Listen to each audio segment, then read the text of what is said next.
রোমানদের বড় বাহাদুর এক যোদ্ধা ছিল। মৃত্যুর মালায়েক আজরাইলের নামে তার নাম ছিল আজাজির। বিশাল দানবের মতো শরীর, প্রশস্ত বুক আর পেশি কিলবিলে বাহু। যুদ্ধের ময়দানে প্রতিপক্ষের সবচেয়ে বলশালী যোদ্ধাদেরকে খুঁজে বেড়াতো আজাজির। দুধারী তরবারি নিয়ে সে যখন কারো সামনে দাঁড়িয়ে যেত, প্রতিপক্ষ তখন পালিয়ে যাবার পথটাও খুঁজে পেত না। চিরশত্রু পারস্য সাম্রাজ্যে বাঘা বাঘা কত জেনারেল ছিল, কিন্তু কেউ কোনোদিন স্বেচ্ছায় আজাজিরের মুখোমুখি হওয়ার হিম্মত দেখায়নি।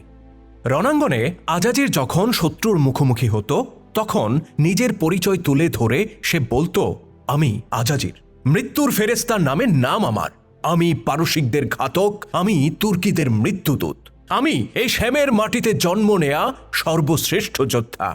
আজাজিরের এই গর্জন আর তার ভয়ানক বিধ্বংসী চেহারা এতটুকুই যথেষ্ট ছিল প্রতিপক্ষের বুকে কাঁপন সৃষ্টি করার জন্য। তার জন্য সবচেয়ে গর্বের বিষয় ছিল এই যে ইতিপূর্বে সে কখনো কারো বিরুদ্ধে দ্বৈতযুদ্ধে পরাজিত হয়নি। এই মৃত্যুদূত আজরাইল একবার ইসলামের সেনাপতি হযরত খালিদ বিন ওয়ালিদ রাদিয়াল্লাহু তাআলা আনহুর পথ আগলে দাঁড়িয়েছিল। আজাজির তো বটেই, রোমানরা সবাই বড্ড বিরক্ত ছিল খালিদের প্রতি। কেননা খালিদের নেতৃত্বেই আরবরা রোমানদের শহরগুলো একটার পর একটা দখল করে নিচ্ছিল। তার দুর্দান্ত গতি আর ক্যারিশমেটিক নেতৃত্বের সামনে কেউ দাঁড়াতেই পারছিল না। একদিন আজাজির যখন সেই খালিদের পথ আগলে দাঁড়ালো, মনে হলো যেন রোমানরা বড় স্বস্তির নিঃশ্বাস ফেলল। তারা ভাবল, মূর্খ আরব, এবার বুঝবে কত ধানে কত চাল। আমাদের একজন আজাজির তোমাদের ওরকম 10টা খালিদকে খেয়ে দেওয়ার জন্য একাই যথেষ্ট। হ্যাঁ, রোমানরা সেদিন এমনটাই ভেবেছিল। আর উপস্থিত মুসলিম যোদ্ধারা তারা কি ভাবছিলেন? সত্যি বলতে মুসলিম যোদ্ধারাও সেদিন সেনাপতির জীবন নিয়ে সংশয়ে পড়ে গিয়েছিলেন। খালিদ কি পারবেন আজাজিরকে সামাল দিতে? এমন কি হতে পারে খালিদ আজকে শহীদ হয়ে যাবেন? তবে কি থমকে যাবে আমাদের এই বিজয় যাত্রা? এত বড় রোমান বাহিনী, তার বিরুদ্ধে আমরা এত ছোট্ট একটি দল। খালিদই যদি না থাকেন, তবে এই ছোট্ট বাহিনীকে কে টেনে নিয়ে যাবে? এরকম বহু প্রশ্ন সেদিন ভিড় করেছিল মুসলিম সৈনিকদের মনে। কিন্তু আমাদের খালিদ বিন ওয়ালিদ, স্বয়ং আল্লাহর তলোয়ার যিনি, ওই আজরাইলের সামনে দাঁড়িয়ে তিনিও কি সেদিন ঘাবড়ে গিয়েছিলেন? যারা খালিদকে চেনেন, তিনি কোন জাতের, কোন ক্লাসের, সে ব্যাপারে যারা ধারণা রাখেন, তারা নিশ্চয়ই এমনটা ভাবছেন না। সত্যি বলতে খালিদ সেদিন এতটুকু ঘাবড়ে যাননি। উল্টো তিনি সেদিন এমন এক কাণ্ড করে বসেন, যা ছিল তার দীর্ঘ লড়াকু জীবনের এক নজিরবিহীন ঘটনা। আপনি শুধু কল্পনা করুন, আমাদের বর্ণিত ওই আজরাইলকে জামার কলার চেপে ধরে খালিদ টেনে হেসড়ে নিজের তাঁবুর দিকে নিয়ে যাচ্ছেন। অতঃপর সেখানে নিয়ে তাকে তিনি শিকল দিয়ে বেঁধে ফেলছেন। এত বড় যোদ্ধা আজাজির জীবনে কখনো দ্বৈতযুদ্ধে পরাজিত হয়নি, তার সাথে খালিদ এমনটা করছেন, এ কথা ভাবা যায়? হ্যাঁ, আপনার যেমন বিশ্বাস করতে কষ্ট হচ্ছে, সেদিন ওই রণক্ষেত্রে উপস্থিত হাজার হাজার রোমান সেনাদেরও এই দৃশ্যটা না হজম করতে অনেক কষ্ট হয়েছিল। আমরা সাধারণ মানুষ যেটা কল্পনা করতে পারবো না, সেটাই বাস্তবে ঘটিয়ে দেখাবেন বলেই তো তিনি আল্লাহর তলোয়ার। তো চলুন গল্পটা গোড়া থেকে শুরু করছেন। সিরিয়ার বড় প্রাচীন শহর, তৎযুগে এই শহরকে বলা হতো সিরিয়ার বেহেস্ত। সিরিয়া দেশটি তখন রোমান সাম্রাজ্যভুক্ত। একটি নগরীর বিখ্যাত হয়ে ওঠার জন্য যা যা লাগে, এই ধরুন সাম্রাজ্যের প্রাচুর্য, সাংস্কৃতিক ঐতিহ্য, বিরাট বিরাট উপাসনালয় কিংবা গৌরবময় ইতিহাস, এ সবই ছিল দামেস্ক নগরীর। অথবা ধরুন অর্থনৈতিক সমৃদ্ধি কিংবা শক্তিশালী প্রতিরক্ষা ব্যবস্থা, কোনো কিছুতেই ঘাটতি ছিল না এই নগরীর। যে কারণে রোম সম্রাট হেরাক্লিয়াসের কাছে এই দামেস্ক নগরীর গুরুত্ব ছিল অনেক বেশি।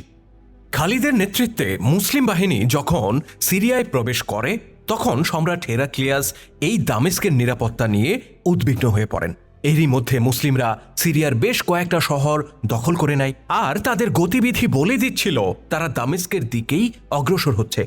হেরাক্লিয়াস আর হাত গুটিয়ে বসে থাকতে পারলেন না। তিনি দামেস্কের গভর্নর আপন জামাতা থমাসকে ডেকে পাঠালেন সদর দপ্তরে।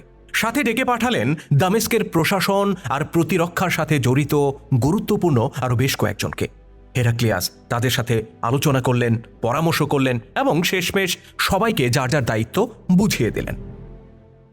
হেরাক্লিয়াসের সদর দপ্তরে যাদেরকে ডেকে পাঠানো হয়েছিল তাদের একজন ছিল আমাদের পূর্বোক্ত আজরাইল তথা আজাজির।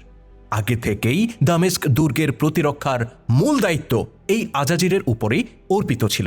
সেখানে নিয়মিতভাবে 12,000 সৈন্য তার অধীনে ন্যস্ত ছিল। এবার আজাজিরকে সাহায্য করতে সম্রাট হেরাক্লিয়াস আরও 5,000 অতিরিক্ত সৈন্য পাঠিয়ে দেন দামেস্কে। তাতে তো কোনো সমস্যা নেই, কিন্তু সমস্যা হয়ে যায় অন্য জায়গায়। এই যে নতুন 5,000 সৈন্য, তাদেরকে কমান্ড করার দায়িত্ব দিয়ে সৈন্যদের সাথে পাঠানো হয় কুলুস নামে আরেকজন জেনারেলকে। বলার অপেক্ষা রাখে না, জেনারেল কুলুস সম্রাটের প্রিয় পাত্র ছিলেন। কিন্তু আজাজির সে তো এই কুলুসকে দুই চোখে দেখতে পারে না। রোম সাম্রাজ্যের এই দুই জাদ্রেল সেনাপতি, এরা একে অপরকে প্রতিপক্ষ মনে করত, এমনকি পরস্পরের মৃত্যু কামনা করত। এদিকে যে আশঙ্কা থেকে দামেস্ক দুর্গ ঘিরে এত আয়োজন, শীঘ্রই সেটা সত্য প্রমাণিত হয়। খালিদ রাদিয়াল্লাহু তাআলা আনহু তার বাহিনী নিয়ে সরাসরি দামেস্কের উদ্দেশ্যে রওনা হয়ে যান। টানা 3 দিন অগ্রসর হওয়ার পর দামেস্ক শহর থেকে 12 মাইল দূরে মারজু সাফার নামক এক জায়গায় খালিদ পৌঁছে যান। সেখানে বিস্তৃত সমভূমিতে এক বিশাল রোমান বাহিনীকে তিনি প্রস্তুত অবস্থায় দেখতে পান। রোমানদের এই বাহিনীর নেতৃত্বে ছিল সেই আজাজির এবং কুলুস। দামেস্কের দুর্গপতি থমাস তাদেরকে এখানে পাঠিয়ে দিয়েছেন যেন আগত মুসলিম ফৌজকে দামেস্কের বাতাস গায়ে লাগার আগেই ধ্বংস করে দেয়া হয়। মারজু সাফারে পৌঁছে খালিদ তো বেশ বিপাকে পড়ে যান, কারণ মুসলিমদের মূল বাহিনীটি তখনও অনেক পেছনে। খালিদের সাথে রয়েছেন কেবল কয়েক হাজার অশ্বারোহী। মূল বাহিনী এখানে পৌঁছতে কম করে হলেও ঘন্টা 2 সময় তো লাগবেই।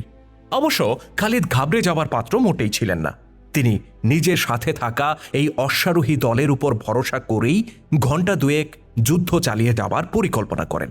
তিনি মুসলিম বাহিনীর বাকি অংশ না আসা পর্যন্ত রোমানদেরকে দ্বৈত যুদ্ধে ব্যস্ত রাখার সিদ্ধান্ত নেন।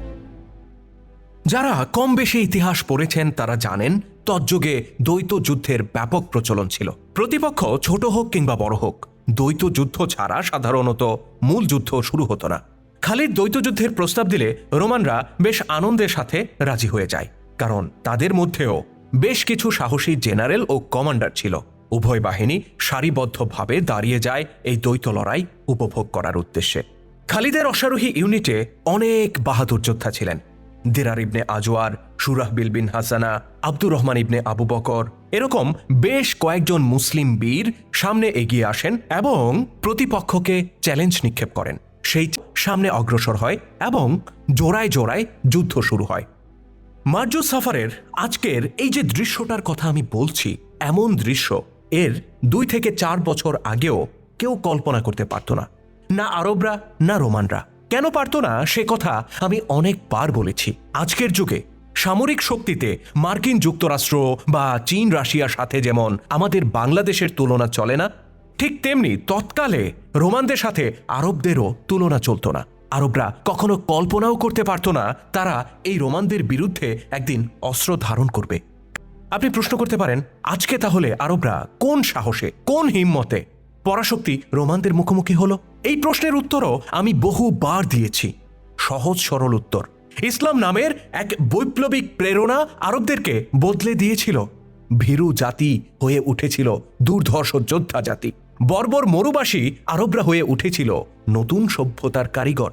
এই যে অল্প কয়েক বছরে ভীরু আরবরা কতটা বদলে গিয়েছিল তা আজকে মারজু সাফারে উপস্থিত প্রত্যেক রোমান যোদ্ধা হাড়ে হাড়ে টের পাচ্ছিল। দীর্ঘ সময় ধরে একটার পর একটা দ্বৈত লড়াই চলতে থাকে, আর প্রতিটি লড়াইয়ে মুসলিম বীরদের হাতে রোমান খ্রিস্টানদের মৃত্যু হয়। এই দীর্ঘ লড়াইয়ে একটাও ব্যতিক্রম ঘটেনি। তো ঘণ্টা খানেক সময় এভাবে অতিবাহিত হওয়ার পর আমাদের বস যিনি খালিদ বিন ওয়ালিদ, তিনি ভাবলেন অনেক হয়েছে, এবার আমার নিজের কেলমা দেখানোর সময়।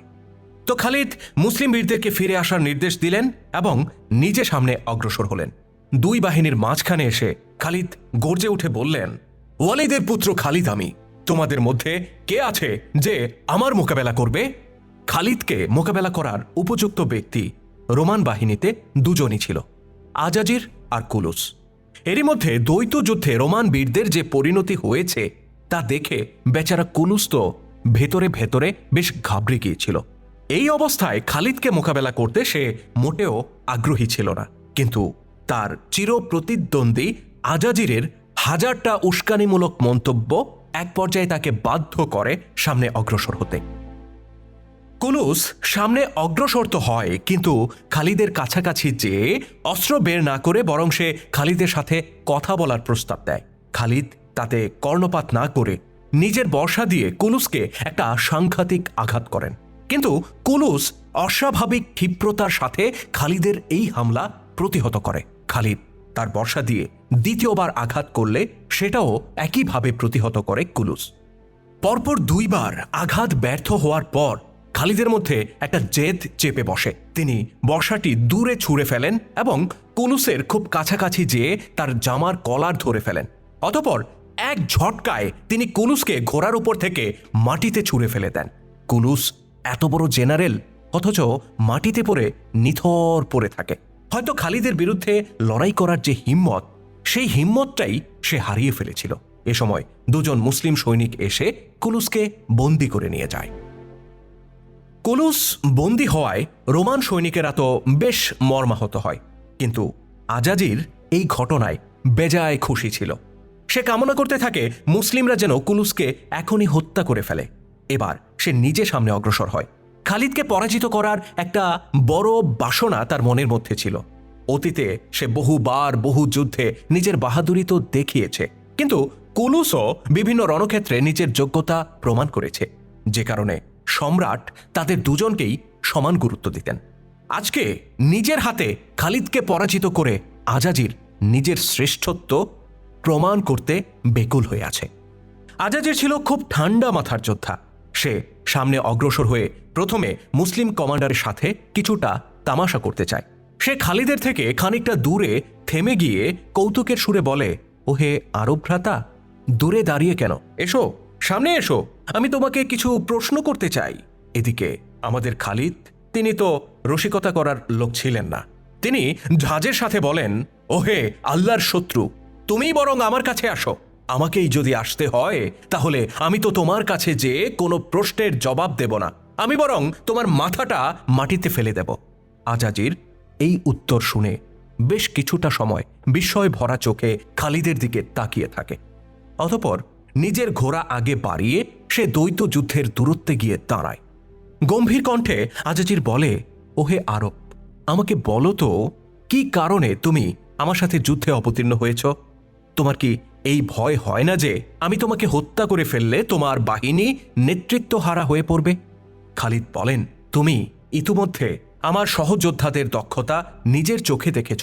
তাদের জন্য আমি অপরিহার্য নই, বরং তাদের জন্য একটা তাকবীরই যথেষ্ট। হুকুম পাওয়ার সাথে সাথে তারা তোমার এই বাহিনীটাকে ধ্বংস করে দিতে সক্ষম। আমার এই বাহিনীকে ক্ষুদ্র দেখে তুমি আপ্লুত হইও না। এদেরকে তুমি কখনো পরাজিত করতে পারবে না, কারণ তোমরা রোমানরা বেঁচে থাকার ব্যাপারে যতটা আগ্রহী, জীবনকে তোমরা যতটা ভালোবাসো, আমার এই যোদ্ধাদের প্রত্যেকে মৃত্যুকে ঠিক ততটা ভালোবাসে। আল্লাহর পথে নিজের জীবন উৎসর্গ করাকে তারা সবচেয়ে বড় সফলতা বলে বিশ্বাস করে। তাদেরকে তুমি কি করে পরাজিত করবে? আমাকে বরং বলো, কি নাম তোমার, কি তোমার পরিচয়? খালিদের এই প্রশ্নে আজাজির যেন বিস্মিত হয়। সে বলে, তুমি আমাকে চেনো না, অথচ গোটা বিশ্ব আমাকে চেনে। আমি সিরিয়ার শ্রেষ্ঠ যোদ্ধা, আমি পারসিকদের ঘাতক, আমি তুর্কিদের মৃত্যুদূত। খালিদ বলেন, ও রে, এ তো দেখছি অনেক লম্বা পরিচয় তোমার। তো নামটা তো বলো। আরবরা বলো আজরাইল, আর রোমানরা বলে আজাজির। এই নামেই সবাই চেনে আমাকে। আজকে তোমাকে হত্যা করার পর তোমার লোকেরাও আমাকে এই নামেই চিনবে। খালিদ রাদিয়াল্লাহু তাআলা আনহু হেসে ওঠেন। তিনি বলেন, আমার ভয় হয় যার নামে তুমি পরিচিত সেই আজরাইলই হয়তো উদ্গ্রীব হয়ে অপেক্ষা করছে তোমাকে জাহান্নামে পাঠানোর জন্য। আজাজির খালিদের এই মন্তব্যকে গুরুত্ব দেয় না। সে বরং প্রসঙ্গ বদলে ফেলে জিজ্ঞাসা করে, আচ্ছা, বন্দি কুলুসকে তোমরা কি করেছ? খালিদ বলেন, তাকে শিকল দিয়ে বেঁধে রেখেছি। কেন, মায়া হচ্ছে নাকি তার জন্য? আজাজির হেসে বলে, ওর মতো শয়তানের জন্য মায়া হবে আমার? এত বড় হৃদয়বান মানুষ আমি না। আমার আসলে কৌতূহল হচ্ছে তাকে কেন তোমরা হত্যা করছো না। তুমি কি জানো না রোমানদের মধ্যে এই লোকটা সবচেয়ে ধূর্ত? খালিদ রাদিয়াল্লাহু তাআলা আনহু বলেন, তাকে হত্যা করছি না একটা কারণে। আমার মনের মধ্যে একটা সুপ্ত বাসনা আছে। আজাজির বেশ আগ্রহ ভরা চোখে খালিদের দিকে তাকিয়ে থাকে। খালিদ বলতে থাকেন, আমি তোমাদের দুজনকে একসাথে শিকল দিয়ে পাশাপাশি বেঁধে রাখতে চাই। তোমাদের দুজনের পিঠে পিঠ লাগিয়ে একটা দড়ি দিয়ে তোমাদেরকে বাঁধার পর দৃশ্যটা কেমন দেখাবে সেটা দেখার বড্ড ইচ্ছে আমার। আজাজির খালিদের এই কথাতেও খুব একটা পাত্তা দেয় না। সে হেসে বলে, আরে ছাড়ো তো ওসব কথা। আমি বলি, শোনো, কুলুসকে হত্যা করে তার মাথাটা আমার হাতে তুমি দিয়ে দেবে। বিনিময়ে আমি তোমাকে 10,000 স্বর্ণমুদ্রা দেব, সাথে 10টা ব্রকেটের জামা আর 5টা ঘোড়াও পাবে। খালিদ রাদিয়াল্লাহু তাআলা আনহু কৌতূহল ভরা কণ্ঠে বলেন, তাই নাকি? কুলুসের মাথার দাম তোমার কাছে এত বেশি? তাহলে আমাকে এই কথাটা তো বলো, তোমার মাথা যে আমি কাটবো না তার জন্য তুমি আমাকে কি দেবে? আজাজির বলে, তুমি বলো তুমি আমার কাছে কি চাও? খালিদ বলেন, আমি জিজিয়া চাই। নিজের হাতে জিজিয়া সংগ্রহ করে মদিনায় পাঠিয়ে দেবে। এই যে এতক্ষণ দুই সেনাপতির মধ্যে দীর্ঘ আলাপচারিতা হলো, এর মধ্যে খালিদ আজাজিরকে বেশ কয়েকবার খোঁচা দিয়ে কথা বলেছেন, কিন্তু আজাজির মাথা ঠান্ডা রেখেছে। কিন্তু এবার খালিদ যে কথাটা বললেন, আজাজির তাতে প্রচণ্ড ক্ষেপে গেল। লোকটা গর্জন করে বলল, আমরা রোমান জাতি, শুনেছ কোনোদিন রোমানরা কাউকে কর দিয়ে চলে? আমরা কর দেই না, আমরা অন্যদের থেকে কর ছিনিয়ে নেই। জিজিয়া চেয়ে যে স্পর্ধা তুমি আমার সাথে দেখালে, এখন তোমাকে তার খেসারত দিতে হবে। একথা বলতে বলতে তরবারি কোষমুক্ত করে ফেলে আজাজির। এদিকে খালিদও আজাজিরের মুখের কথা শেষ হবার আগেই তার উপর আক্রমণ করে বসেন। তিনি তরবারির সাহায্যে আজাজিরকে পরপর কয়েক দফা আঘাত করেন। আজাজির প্রতিটি আঘাত প্রতিহত করে এবং সম্পূর্ণ অক্ষত থেকে যায়। খালিদ রাদিয়াল্লাহু তাআলা আনহু যতটা দক্ষতা ও ক্ষিপ্রতার সাথে আঘাতগুলো করেছিলেন, মনে হলো আজাজির যেন তার চেয়েও অধিক দক্ষতার সাথে সেগুলো প্রতিহত করছে। উপস্থিত রোমান যোদ্ধারা তো বটেই, মুসলিমরাও আজাজিরের এই দক্ষতায় মুগ্ধ হয় এবং তার দিকে প্রশংসার দৃষ্টিতে তাকিয়ে থাকতে বাধ্য হয়। কেননা তাদের মহান সেনাপতি খালিদ বিন ওয়ালিদের সাথে সমান তালে লড়াই করেছে এরকম যোদ্ধা তারা তাদের সমগ্র জীবনে খুব কমই দেখেছে। আজাজিরের এই ক্ষিপ্রতায় খালিদ নিজেও মহাবিষ্টের মতো বেশ কিছুটা সময় দাঁড়িয়ে থাকেন। খালিদকে হতভম্ব দেখে আজাজির আবার তামাশা করতে শুরু করে। সে বলে, ওহে আরব ভ্রাতা, যিশুর নামে শপথ করে বলছি, আমি তোমাকে যে কোনো মুহূর্তে হত্যা করতে পারি, কিন্তু আমি সেটা করব না। আমি বরং তোমাকে জীবিত অবস্থায় বন্দী করব, যেন নিজের বাহিনী নিয়ে সিরিয়া ত্যাগ করার শর্তে আমি তোমাকে মুক্তি দিতে পারি। এই মন্তব্য শুনে রোমান সৈনিকরা তো হু হু করে হেসে ওঠে। রোমান জেনারেলের এই তাচ্ছিল্য এবং রোমান সৈনিকদের এই হাস্যরস খালিদকে ভীষণভাবে ক্ষিপ্ত করে তোলে। তিনি মনে মনে সিদ্ধান্ত নেন, আমি একে কোনোভাবেই হত্যা করব না, বরং জীবন্ত বন্দী করে পদানত করব। অতঃপর তিনি পুনরায় আক্রমণ করার উদ্দেশ্যে এগিয়ে যান। খালিদ রাদিয়াল্লাহু তাআলা আনহু যখন আজাজিরকে আক্রমণ করতে দ্বিতীয় দফায় অগ্রসর হন, তখন তিনি বিস্ময়ের সাথে লক্ষ্য করেন যে আজাজির তার ঘোড়ার মুখ ঘুরিয়ে বিপরীত দিকে চলতে শুরু করেছে। খালিদের মনে হলো রোমান জেনারেল হয়তো যুদ্ধক্ষেত্র ত্যাগ করছে। এমনটা ভেবে তিনি তার পিছু ধাওয়া করেন। খালিদ কাছাকাছি পৌঁছে গেলে আজাজির তার ঘোড়ার গতি বাড়িয়ে দেয়। উভয় বাহিনীর যোদ্ধারা বিস্ময়ের সাথে দেখতে পায় যে দুই জেনারেল যুদ্ধক্ষেত্রের মধ্যবর্তী এলাকায় দ্রুত চক্কর দিয়ে বেড়াচ্ছে। প্রথম দিকে খালিদের ঘোড়া আজাজিরের ঘোড়াকে সমান গতিতে ধাওয়াত করছিল, কিন্তু একটা পর্যায়ে দেখা যায় খালিদ রাদিয়াল্লাহু তাআলা আনহু পেছনে পড়ে যাচ্ছেন। তার ঘোড়াটি কেমন যেন এলোমেলোভাবে পা ফেলছে। এদিকে আজাজিরের ঘোড়াটি তখনও একেবারেই তাজা। বুঝতেই পারছেন, এটা আজাজিরের একটা কৌশল ছিল। সে শুরু থেকে লক্ষ্য করছিল খালিদের ঘোড়াটাকে বেশ ক্লান্ত দেখাচ্ছে। এটা খুব স্বাভাবিক, কারণ এই ঘোড়াটি সওয়ার সহ গত 3টি দিন লাগাতার ছুটেছে। ঘোড়াটিকে ক্লান্ত লক্ষ্য করে আজাজির খালিদকে কৌশলে পিছু ধাওয়া করতে বাধ্য করে। খালিদ রাদিয়াল্লাহু তাআলা আনহু যখন নিজের ঘোড়াটিকে এভাবে এলোমেলো পা ফেলতে দেখেন, তখন তিনি ঘোড়া থেকে নেমে আসেন এবং তরবারি হাতে আজাজিরের দিকে অগ্রসর হন। আজাজির এই ভেবে তৃপ্তি অনুভব করে যে শিকারকে এবার হাতের নাগালে পাওয়া গেছে। খালিদ রাদিয়াল্লাহু তাআলা আনহু কাছাকাছি গেলে আজাজির তার তরবারি তুলে বাঁকা করে একটা মরণ আঘাত হানে। আঘাতটা খালিদের শরীর থেকে মাথা আলাদা করে দেবার জন্য যথেষ্ট ছিল, কিন্তু খালিদ রাদিয়াল্লাহু তাআলা আনহু দ্রুত সামনের দিকে ঝুঁকে পড়েন এবং আজাজিরের তরবারিটি তার মাথার মোটামুটি ইঞ্চিখানেক উপর দিয়ে সাঁ করে চলে যায়। ঠিক পরের মুহূর্তে খালিদ তরবারি দিয়ে প্রতিপক্ষের ঘোড়ার পায়ে এমনভাবে আঘাত করেন যে ঘোড়াটির পা আলাদা হয়ে যায়। ঘোড়া আর ঘোড়ার পিঠে সওয়ার আরোহী তারা দুজনেই হুমড়ি খেয়ে মাটিতে পড়ে যায়। আজাজির ঘটনার আকস্মিকতায় একেবারে ঘাবড়ে যায়। সে কোনো রকমে উঠে দাঁড়িয়ে দৌড়ে পালানোর চেষ্টা তো করে, কিন্তু খালিদ রাদিয়াল্লাহু তাআলা আনহু চোখের পলকে তার উপর স্প্রিংয়ের মতো লাফিয়ে পড়েন। অতঃপর 2 হাত দিয়ে তাকে শূন্যে তুলে মাটিতে আশ্রে ফেলেন। 2 দফা মাটিতে আশ্রে পড়ে মৃত্যুর দূত আজরাইলের পাজরের 2-4টে হাড় যে সেদিন ভেঙেছিল তাতে কোনো সন্দেহ নেই। অতঃপর খালিদ রাদিয়াল্লাহু তাআলা আনহু তার জামার কলার ধরে টেনে তুলে মুসলিম বাহিনীর দিকে হেসড়ে নিয়ে যেতে থাকেন। সেখানে তাকে কুনুসের সাথে একত্রে শিকল দিয়ে বেঁধে রাখা হয়, ঠিক যেমনটা খালিদ রাদিয়াল্লাহু তাআলা আনহু প্রতিজ্ঞা করেছিলেন। সেদিন মারজুস সাফারের সেই উন্মুক্ত প্রান্তরে যে মুসলিম ফৌজ উপস্থিত ছিল, সেই ফৌজের প্রত্যেক সদস্যই ছিলেন আল্লাহর পথে জীবন উৎসর্গ করে দেয়া এক একজন মর্দে মুজাহিদ। ঐক্য, আনুগত্য, ভ্রাতৃত্ব আর রুহামায় তাদের চরিত্র ছিল পূর্ণ। পৃথিবীর কোনো শক্তির সামনে মাথা নত করতে তারা রাজি ছিলেন না। আল্লাহর 70 দিনের বিজয়ে অনমনীয় এই বাহিনীর সাথে যখন যুক্ত হয়েছিল খালিদের ব্যক্তিগত রণনৈপুণ্য আর দুর্দান্ত নেতৃত্ব, তখন সেই বাহিনী হয়ে উঠেছিল অজেয়। কেউ তাদেরকে পরাজিত করতে পারেনি, বরং যারাই তাদের পথে বাধা হয়ে দাঁড়িয়েছিল তাদের প্রত্যেককে মর্মান্তিক পরিণতি ভোগ করতে হয়েছিল।